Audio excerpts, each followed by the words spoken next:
പാണക്കാട് സാദാത്യങ്ങളെ, ബഹുമാനപ്പെട്ട ശംസുൽ ഉലമ അടക്കം, കണ്യത്ത് ഉസ്താദ് അടക്കം, അതുപോലെ കഴിഞ്ഞുപോയ മഹാന്മാരടക്കം, ഈ കാലത്തുള്ള എല്ലാ മഹാന്മാരും ബഹുമാനപ്പെട്ട പാണക്കാട് സാദാത്യങ്ങളെയൊക്കെ വളരെ ആദരവോടുകൂടിയും ബഹുമാനത്തോടുകൂടിയുമാണ് അവരെ കണ്ടിരുന്നത്. അവരുടെ കൈപിടിച്ച് മുത്തുന്നു, അവരെ കാണുമ്പോൾ എഴുന്നേറ്റ് നിൽക്കുന്നു, അവരുടെ ഉപദേശ നിർദ്ദേശങ്ങൾ തേടുന്നു. ഇതെല്ലാം ആ മഹാന്മാരെ ബഹുമാനിക്കണം, ആദരിക്കണം എന്ന് നാം പഠിച്ചതിന്റെ ഭാഗമായിട്ടാണ്.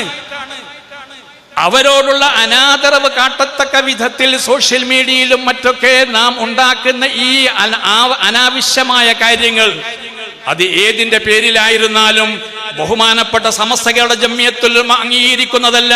സമസ്ത കേരള ജംഇയ്യത്തുൽ ഉലമ ഏതൊരുത്തനും അങ്ങനെയുള്ള സോഷ്യൽ മീഡിയയിലൂടെ എന്തെങ്കിലും പറയുവാനോ എന്തെങ്കിലും എഴുതുവാനോ ഒരിക്കലും തന്നെ അനുവാദം കൊടുക്കുകയോ അങ്ങനെ കൊടുക്കുന്ന ചരിത്രമേ ഇല്ല പ്രിയപ്പെട്ട സഹോദരങ്ങള്. അതുകൊണ്ട് തന്നെ അതിൽ ആരും തന്നെ വഞ്ചിതരായി പോകരുത്. മഹാന്മാരായ സാദാത്യങ്ങളെ അവരെ പരിപൂർണമായി ആദരിക്കുകയും ബഹുമാനിക്കുകയും ചെയ്തുകൊണ്ടുള്ള പാരമ്പര്യമാണ് സമസ്ത കേരള ജംഇയ്യത്തുൽ ഉലമയുടെ പാരമ്പര്യം.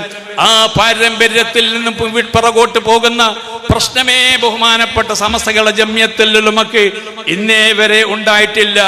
അതുകൊണ്ട് തന്നെ സാദാത്യങ്ങളെ നാം ആദരിക്കണം, ബഹുമാനിക്കണം. അവരുടെ ഉപദേശ നിർദ്ദേശങ്ങൾ നാം സ്വീകരിക്കണം, അംഗീകരിക്കണം.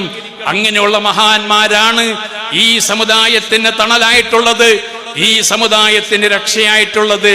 അങ്ങനെയുള്ള മഹാന്മാരെ ആദരിക്കലോടുകൂടി നമുക്കുണ്ടാകുന്ന നേട്ടം എന്ന് പറയുന്നത് നമ്മുടെ ഈമാൻ വർദ്ധിക്കലാണ്.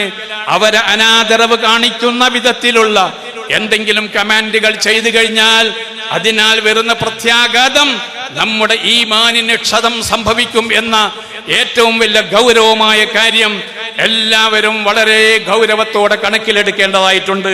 ഞാൻ പറഞ്ഞു വരുന്നത്